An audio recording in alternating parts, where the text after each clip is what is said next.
की कोयते आणि काठ्या घेऊन येऊन कोर्टाने दिलेला नियम मोडायचा अवसर दिलाय का कोर्टाने? इथल्या संस्कृतीला तुम्हाला मान द्यायचा नाहीये, त्याच्यावर तुम्हाला अन्यायच करायचा आहे. हे मराठी माणूस कसं खपून घेणार? आणि तुमच्याकडे पैसा खूप आहे ना, एसी आम्ही देतो, मी घेऊन देतो एसी. कशा पाहिजे कबूतरखाना? मागणी म्हणजे महाराष्ट्र आहे, मराठी लोकांचा त्यांच्या विचारांचा आदर झालाच पाहिजे.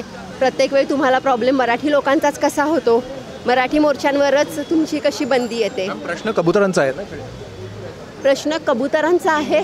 मग जर कबुतरांमुळे इथे राहणारे, हा महाराष्ट्र, ही मुंबई आहे, इथे राहणारी लोक कोण आहेत? कोण आहेत?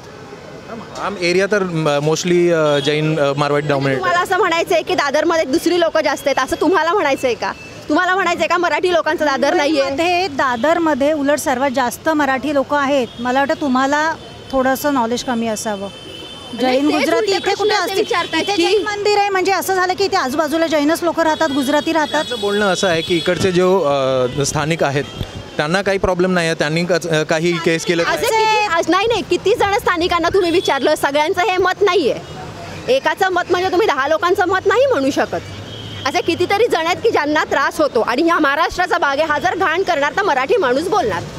त्यांचं असं बोलणं आहे की कोर्टात त्यांना त्यांची बाजू ठेवायला अवसर दिलेला नाही. अच्छा, नाही दिलेला आहे. मग त्यांना याचा अवसर दिला की कोयते आणि काठ्या घेऊन येऊन कोर्टाने दिलेला नियम मोडायचा अवसर दिलाय का कोर्टाने?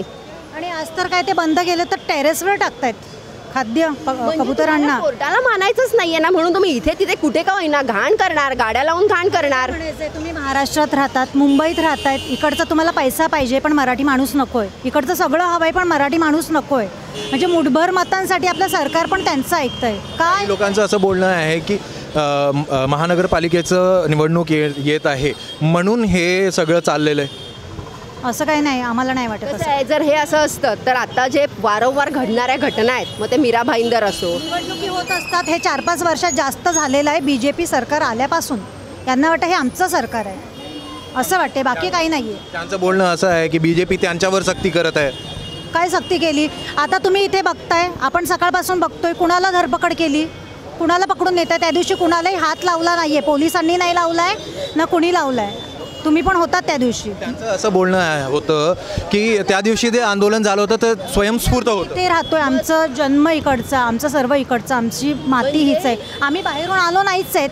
मग तुम्ही दुसऱ्यांच्या इथे जाता. आपण एखाद्या घरी पाहुणे म्हणून गेलो तर तिथे 1 दिवस राहू, 2 दिवस राहू, 3 दिवस राहू. बरं तुम्हाला तिथे कायमचं राहायचं आहे काय की तुमच्या इथे खायला प्यायला मिळत नाही ना, तिथे पैसा आहे ना काय ना. तुम्ही तिथे इकडे रात्री 12 वाजता एखादी लेडीज आली सेफली घरी जाऊ शकते, तसं त्यांच्या राज्यात जाऊ नाही शकत. म्हणून इथे ते चिकट गोमाशी सारखे चिकटून राहिलेले आहेत. मग तुम्हाला राज्याचा जो टॅक्स रुपी जे कोणी भरतात ते सगळं वापरायचे, इथले पोलीस प्रशासन वापरायचे, पण इथल्या संस्कृतीला तुम्हाला मान द्यायचा नाहीये, त्याच्यावर तुम्हाला अन्यायच करायचा आहे. हे मराठी माणूस कसं खपून घेणार? त्यांचं असं बोलणं आहे की कोणत्याही सायंटिफिक पेपरमध्ये असं फाइंडिंग आलं नाही की कबुतरांच्या विष्ठामुळे श्वासाला प्रॉब्लेम आहे. म्हणजे त्यांचं असं म्हणणं आहे की काही जैन डॉक्टर किंवा हे जे शिकलेली लोक आहेत ही मूर्ख आहेत.